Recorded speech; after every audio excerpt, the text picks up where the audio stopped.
Hola, muy buenos días. Vamos a continuar con el Reavivados por su palabra, el libro de Ezequiel, capítulo 8.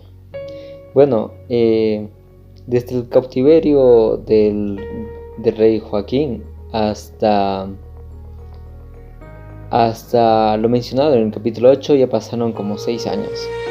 Y de forma paralela, ya pasó aproximadamente un año desde el llamado que Dios le hizo a Ezequiel para el ministerio profético. Es por eso que se menciona en el verso 1: el día 5 del sexto mes y del sexto año estaba yo sentado en mi casa, y los ancianos de Judá estaban sentados ante mí.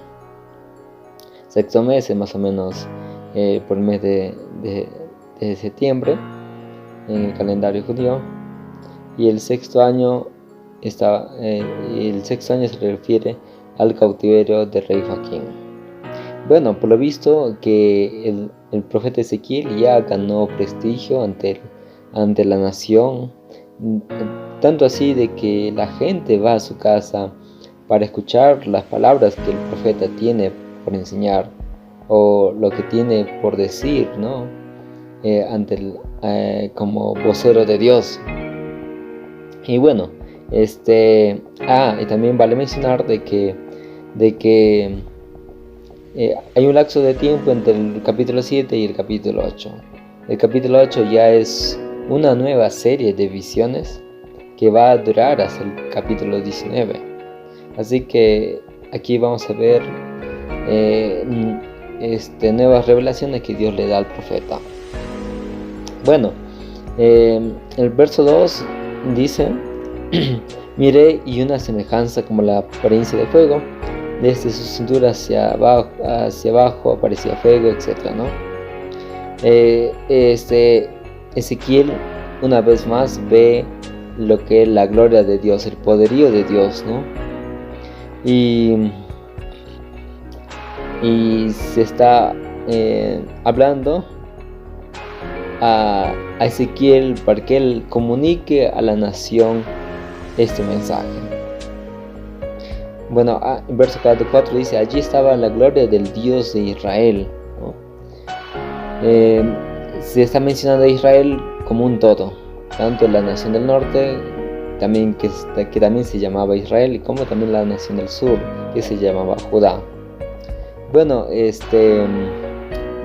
verso 5 dice: hijo de Adán, levanta tus ojos hacia el norte. Levanté mis ojos hacia el norte, y junto a la puerta del altar vi el ídolo del celo a la entrada. O sea, no es un ídolo en sí, ¿no? Un ídolo llamado o designado del celo, sino el celo que causaba los ídolos que estaba allí en el atrio, ¿no? Y bueno, básicamente lo que el texto quiere mencionar es, o lo que Dios pretendía mostrarle a Ezequiel, era de las abominaciones que el pueblo había estado cometiendo durante mucho tiempo. Incluso estando ya exiliados, seguían con eso. Pero el pueblo estaba pasando por una especie de proceso de rehabilitación, ya que las abominaciones que ellos habían hecho parecían realmente abominables, pero había cosas peores que habían cometido. Por ejemplo, en el versículo 6 se menciona una frase que se repite muchas veces, ¿no? Donde dice: pero vuélvete y verás abominaciones mayores aún. Así que ahí lo menciona, por ejemplo, que había una abertura en la pared del atrio, y el verso 9 dice: entra y ve las malvadas abominaciones que hacen estos allí. Y entonces Ezequiel en visión entra y ve imágenes de reptiles, bestias repugnantes, todos los ídolos de la casa de Israel como un todo, que estaban allí. Luego se menciona, ante ellos estaban 70 ancianos de Israel y Jaazanías, hijo de Safán, ¿Quién es este personaje?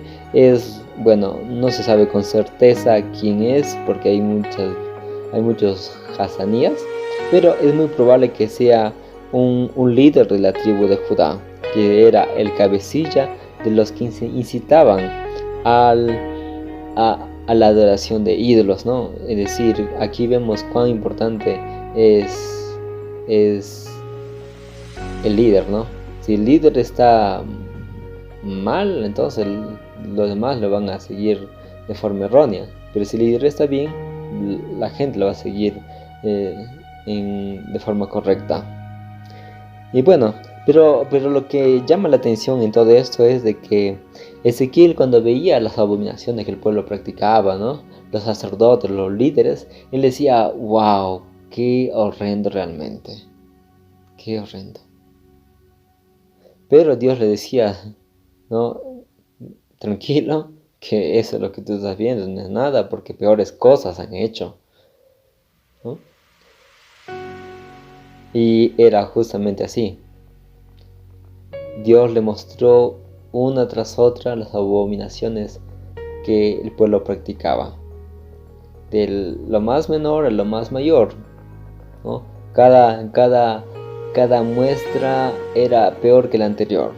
Es por eso que se repite esta frase, ¿no? Aún mayores, abominaciones aún mayores que estas cometen. Y bueno, el verso 12 dice: ¿ves las cosas que los ancianos de Israel hacen en tinieblas, cada uno en sus cámaras de imágenes pintadas? Porque ellos dicen, el Señor no nos ve, el Señor ha dejado la tierra, ¿no? Y bueno, el versículo 14 menciona también que adoraban al dios Tamuz. ¿No? ¿Quién era Tamuz? Era un dios, el dios de la naturaleza, de la vegetación, ¿no? Y este dios cada año moría y entonces con su muerte llegaba el verano, el sol, se marchitaban las flores, ¿no?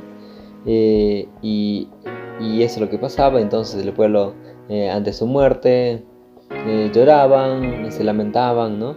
Y rogaban para que él volviese.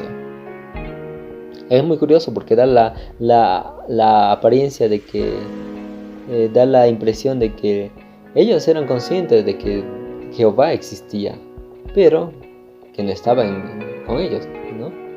Que Jehová era un dios más de los tantos dioses que había. Bueno, luego el versículo 16 dice que enseguida me llevó al atrio interior del templo, del templo del Señor, y a la entrada del santuario del Señor entré, ¿no? Y había unos 25 varones de espaldas hacia el santuario y sus rostros hacia el oriente, postrados adorando el sol. Bueno, es posible que estos 25 varones que se muestran no sean algo relevante, solo que son una descripción de la escena, ¿no? Que hay 25 hombres ahí parados que están.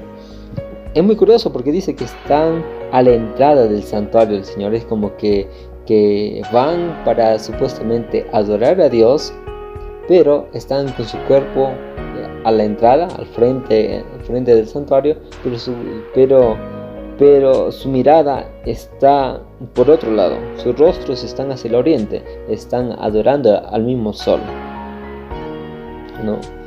A otro Dios. Entonces, el versículo 17, Dios le hace una pregunta retórica a Ezequiel. Y le dice: ¿has visto esto, hijo de Adán? ¿Es cosa liviana que la casa de Judá cometa estas abominaciones aquí? Han llenado el país de violencia, han provocado mi enojo. Recordemos que el enojo de Dios no es un enojo como el ser humano. El enojo de Dios es un enojo con vergüenza, con tristeza, con indignación. El versículo 18 dice: yo también los trataré con enojo, no los perdonaré ni les tendré lástima. Aunque griten mis oídos, no los oiré. No es porque Dios no quiera hacer eso, sino que el pecado ha sido tanto que ha agotado el tiempo de gracia. el tiempo de gracia se agotó y Dios no tiene ya nada más que hacer, ¿no? Por más que quiera, pero Dios se autolimita a fin de que el ser humano pueda comprender cuán terrible es el pecado. Un proceso de rehabilitación demora tiempo. No es de la noche a la mañana que una persona se sana, ¿no? El pueblo había, como nación, ya su tiempo de gracia ya había acabado. Como nación estaban sufriendo las consecuencias de sus malos actos, de sus pecados. Pero de forma individual, el tiempo de gracia aún estaba presente. ¿Y cómo se sabe eso? Porque ellos aún estaban,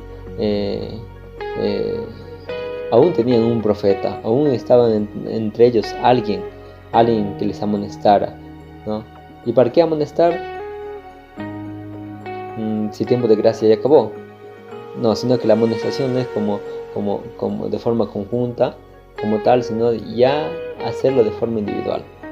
Ya la nación estaba destruida, ya estaba ya en ruinas. Ahora lo que tenían que hacer es, cada uno tenía que ponerse a cuentas con Dios.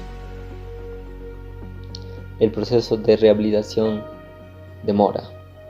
El pueblo habría de sufrir las consecuencias de sus malos actos, habría de reconocer su maldad, habría de reconocer que hicieron cosas malas.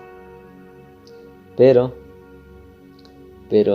es como una persona que es adicta al cigarrillo, al cigarro, que primero tiene que reconocer que es adicta y luego dejar el cigarro de una vez por todas y sufrir las consecuencias, ¿no? Sus pulmones están ya deteriorados, su cuerpo le va a pedir nicotina, va a sentir ansiedad, estrés, impulso, el deseo intenso de querer fumar, pero tiene que soportar todas esas pericias.